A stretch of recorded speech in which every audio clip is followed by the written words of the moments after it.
میرا مفتی صاحب سے سوال ہے، المدد یا غوث اعظم کہنا کیسا؟ جواب ارشاد فرما دیجیے گا، جزاک اللہ خیرہ۔ المدد یا غوث اعظم کہنا کیسا؟ دیکھیے، عقیدہ اس حوالے سے سمجھ لینا چاہیے۔ اللہ رب العالمین حقیقی طور پر مالک ہے، مختار ہے، وہی رب مددگار ہے۔ رب تعالیٰ کسی کا محتاج نہیں، اور ہم سارے اولیاء بھی، انبیاء بھی رب کی بارگاہ کے محتاج ہیں۔ رب تعالیٰ نہ چاہے تو ایک ذرہ بھی ادھر سے ادھر جو ہے وہ نہیں ہو سکتا۔ رب تبارک و تعالیٰ کی تمام خزانوں کا حقیقی مالک ہے، یعنی سب کچھ اللہ کے دستے قدرت میں ہے، اور رب تبارک و تعالیٰ کی ہی یہ شان ہے کہ وہ بے نیاز ہے، ہم اس کی طرف محتاج ہیں اور وہ کسی کا محتاج نہیں۔ یہ تو ایک اللہ کے بارے میں عقیدہ، اور جو ہمارا توحید کا عقیدہ ہے اس کو اچھی طریقے سے ہمیں ذہن نشین رہنا چاہیے اور سمجھ لینا چاہیے۔ اب بات یہ ہے کہ کیا اللہ رب العالمین کے نبی، فرشتے، ولی کیا یہ بھی مدد کر سکتے ہیں؟ تو یاد رکھیں، ہمارا اہل سنت کا عقیدہ اس حوالے سے یہ ہے کہ اللہ کی دی ہوئی طاقت سے، اللہ کی دی ہوئی طاقت سے، اللہ کی عطا سے، اللہ کے نبی، اللہ کے فرشتے، اللہ کے اولیاء، یہ سب مدد فرماتے ہیں اللہ کی عطا سے، اللہ کی دی ہوئی طاقت سے۔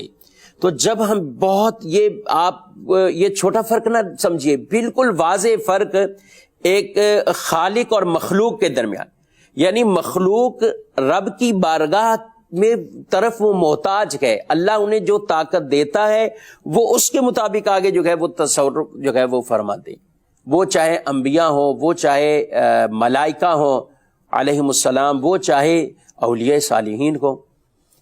تو ہمارا عقیدہ ایمان یہ ہو کہ یہ اللہ کی عطا سے مدد کرتے ہیں، اور بالکل یہ مدد کرتے ہیں، مدد کو پہنچتے ہیں۔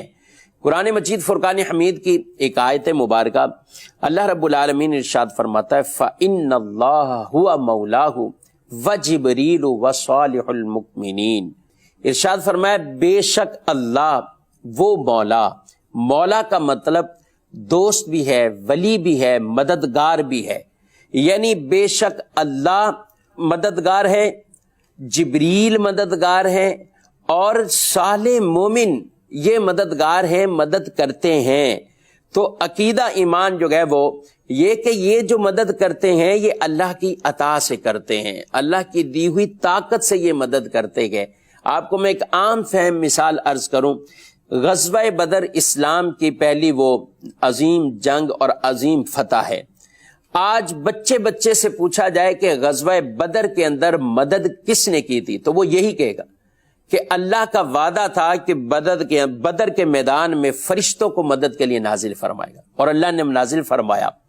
1000، 3000، 5000 آیات کے اندر اس کی تفصیل جو ہے وہ موجود ہے کہ اللہ نے فرشتوں کے ذریعے مدد فرمائی۔ مددگار تو اللہ ہی ہے، رب تبارک و تعالی چاہے اور جو چاہے ویسے ہی فرماتا ہے، لیکن اللہ نے فرشتوں کو اتارا ہے وہاں پر کہ جاؤ، اور فرشتوں نے جا کر جو ہے وہ مدد کی ہے۔ تو فرشتے غیر اللہ ہی ہیں، فرشتے غیر اللہ ہی ہیں، اور اللہ کی دی ہوئی طاقت سے انہوں نے مدد کی۔ فرشتے مختلف معاملات کے اندر، کوئی فرشتے بارش برسانے پر جو ہے وہ ان کی ڈیوٹیاں ہیں، کوئی عرش کو تھامے ہوئے ہیں، کوئی پہاڑوں کو، کوئی زمین کے اندر جو ہے وہ مختلف انداز سے ان کے ذمہ کام ہیں، ڈیوٹیاں ہیں۔ اور پھر اسی طرح فرشتوں کا ایک کام، یہ مدد بھی فرماتے ہیں، فرشتے مدد بھی کرتے ہیں، لیکن کس طرح؟ اللہ کی دی ہوئی طاقت سے، اللہ کی دی ہوئی عطا سے۔ تو اسی طرح یہی نظریہ ہمارا انبیاء کے بارے میں بھی ہے اور اولیاء کے بارے میں بھی ہے۔ غوث پاک رضی اللہ تعالیٰ عنہ کو مدد کے لیے پکارنا اس نظریے کے ساتھ کہ بے شک مدد حقیقی طور پر وہ اللہ تعالیٰ ہی فرمانے والا ہے، اور اللہ کے بزرگوں سے جو مانگا جاتا ہے وہ بھی حقیقتاً ایک وسیلہ اختیار کیا جاتا ہے کہ مدد اللہ نے ہی فرمانی ہے، ان کے توسل سے رب تعالیٰ ہم پر نظر رحمت فرمائے گا، ان کے توسل سے وہ ہماری جو ہے وہ مدد فرمائے گا۔ اور اس طرح ہم اگر وسیلہ پیش کریں یا ہم ڈائریکٹ اللہ کے اس پیارے کو کہیں کہ آپ ہماری جو ہے وہ مدد کریں، اس میں کوئی حرج نہیں ہے۔ ایک حدیث رسول میں اور عرض کرتا چلوں، نبی پاک صلی اللہ علیہ وآلہ وسلم کی حدیث ہے، آپ صلی اللہ علیہ وآلہ وسلم نے ارشاد فرمایا جب تم کسی ایسی جگہ بھٹک جاؤ، اور ایک روایت میں جب تمہارا کوئی جانور جو ہے وہ گم ہو جائے تو کیا کہو، یعنی یہ ایسا مقام پہ جب کوئی بھی ایک طرح کا انسان کو نظر نہیں آ رہا، فرمایا وہاں بھی کہو اعینونی یا عباد اللہ، اے اللہ کے بندو میری مدد کرو، اے اللہ کے بندو میری مدد کرو۔ فرمایا کچھ بندے ایسے ہیں جن کو یہ نہیں دیکھتا، تو یعنی وہ یہ یا عباد اللہ اعینونی یا عباد اللہ، یہ وہی ہے کہ ہم کہیں المدد یا غوث اعظم، یا ہم اسی طریقے سے کسی بھی اللہ کے پیارے اللہ کے ولی کو جو ہے وہ اس طرح ہم پکارتے ہیں، تو یہ بالکل ایک بہت بڑا فرق ہے جس کے اندر کوئی معاذ اللہ کسی طرح کا کوئی شرک یا کوئی ایسا جو ہے وہ شبہ تک کہ نہیں ہے۔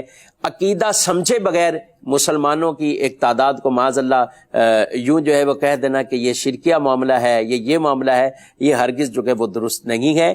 انصاف کا دامن ہر وقت ہاتھ میں رہنا چاہیے، شریعت کی تعلیمات کو ہمیں خود بھی سمجھنا چاہیے، دیکھنا چاہیے، اور اس کے مطابق زندگی بھی بسر کرنی چاہیے۔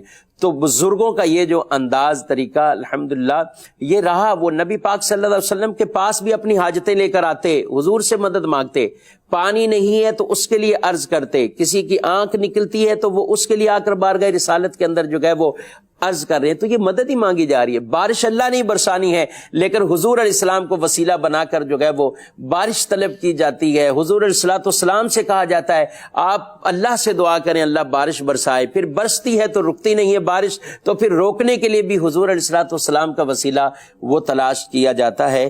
تو اس لیے کبھی بھی اس طرح کے وسوسوں میں نہیں آنا چاہیے۔ بزرگوں سے بھی امداد کے حوالے سے پورے اس پر انہوں نے رسائل کتابیں جو ہے وہ باقاعدہ تحریر کی گئے اور اس حوالے سے اپنے اشعار لکھے ہوئے گئے۔